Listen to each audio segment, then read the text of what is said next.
드라마나 영화의 기본은 시나리오입니다. 시나리오가 있어야 제작이 되고 투자가 되고 콘텐츠로 만들어집니다. 그리고 시청률이 나오고 천만 관객 영화가 되는 것입니다. 투자자는 자신만의 돈의 시나리오를 가진 사람입니다.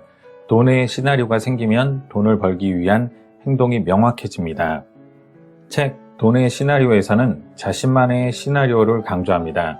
너도 하니? 나도 하겠다는 주식 투자를 위해 사람들은 유튜브 영상을 참고합니다. 실제로 돈을 벌었다는 친구의 얘기를 듣고 배가 아파서 마음 잡고 유튜브를 시청합니다. 하지만 고려하지 않은 것이 있습니다. 영상을 보는 사람의 환경을 고려하지 않았다는 것입니다. 양질의 정보라 하더라도 사람의 환경에 따라 성향에 따라 가치는 달라집니다. 돈의 시나리오의 저자는 8년간의 주식 교육을 하면서 같은 내용을 배우는데 누구는 돈을 벌고 누구는 벌지 못할까? 라는 의문을 가졌습니다. 답은 어떤 방법이든 자신의 환경에서 출발한 것이 아니라면 그 방법은 자신의 것이 되지 못합니다. 결국 어떠한 방법이든 자신의 것으로 만들어야 합니다. 잠깐 남을 따라 하다 보면 돈을 벌 수 있습니다. 그러나 그 돈이 부를 가져다 주지는 못합니다.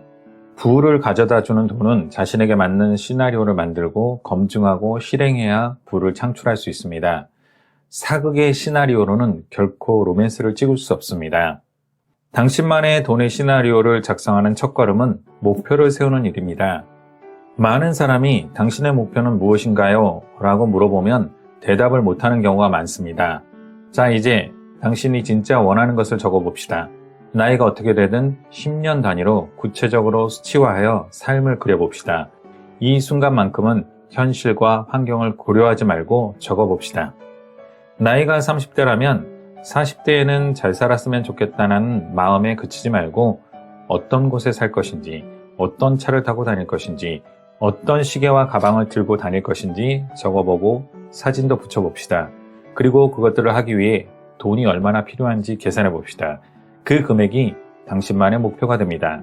별것 아닌 것처럼 보이는 이 일은 당신만의 돈의 시나리오를 작성하는 첫걸음입니다. 많은 동기부여 전문가와 많은 컨설턴트들도 목표의 중요성을 이야기합니다. 하지만 정작 그 목표의 중요성을 인지하고 스스로 세우는 이는 많지 않습니다. 목적지를 정하고 난 뒤 지도를 펼친 후 첫 번째 해야 할 일은 바로 내가 지도 어디에 위치하는지를 찾는 일입니다. 그러므로 목표를 세웠다면 현재 나의 상황이 어떠한가를 파악해야 합니다. 자기 상황을 모른 채 받아들이는 모든 투자법은 언젠가 자신을 최악으로 이끌어버립니다. 다음 4가지 기준으로 자신의 환경을 규정하고 분석해야 합니다. 첫 번째, 환경. 환경이란 직업, 결혼, 자녀 유무, 거주 지역, 지식 수준 등을 의미합니다. 과거에는 투자할 수 있는 시간을 파악하기 위해 이 부분을 고민해야 했지만 현재는 적은 시간으로 다양한 지식과 경험을 축적할 수 있습니다.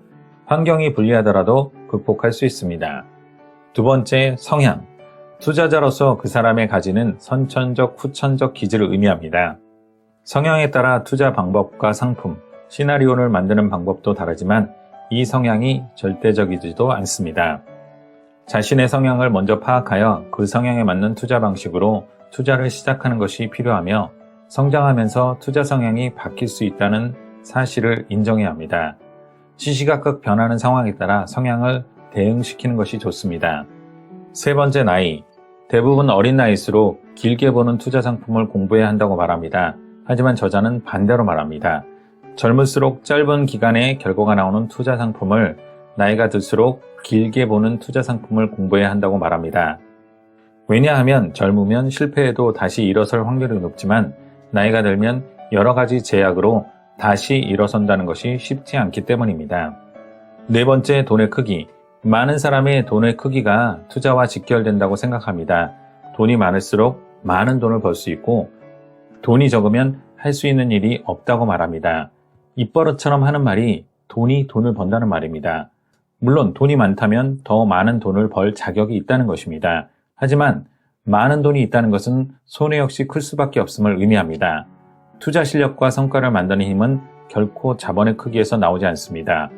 오히려 적은 돈을 가진 사람이 많은 돈을 가진 사람보다 더 빨리 이익을 얻을 수 있는 투자법을 익히는 경우가 많습니다.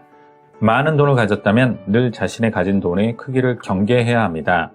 적은 돈을 가지고 있다면 그 상황과 돈에 대한 감정이 오히려 성장의 재료가 될 수 있음을 생각하고 큰 돈을 벌기 위한 연습과 경험을 지금부터 쌓아나가야 합니다. 자신만의 목표를 세우고 이를 이루기 위해 자기 상황을 분석하면 구체적으로 자신이 어떤 분야에 투자해야 하는지, 어떤 투자물을 공부해야 하는지 감을 잡을 수 있습니다. 그리고 돈 공부를 지속해서 하다 보면 자신만의 돈의 계획, 시나리오를 만들 수 있습니다.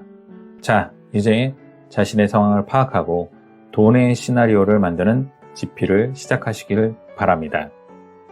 지금까지 책 돈의 시나리오 2번째 시간이었습니다. 감사합니다. 복로드였습니다. 좋아요와 구독 부탁드립니다.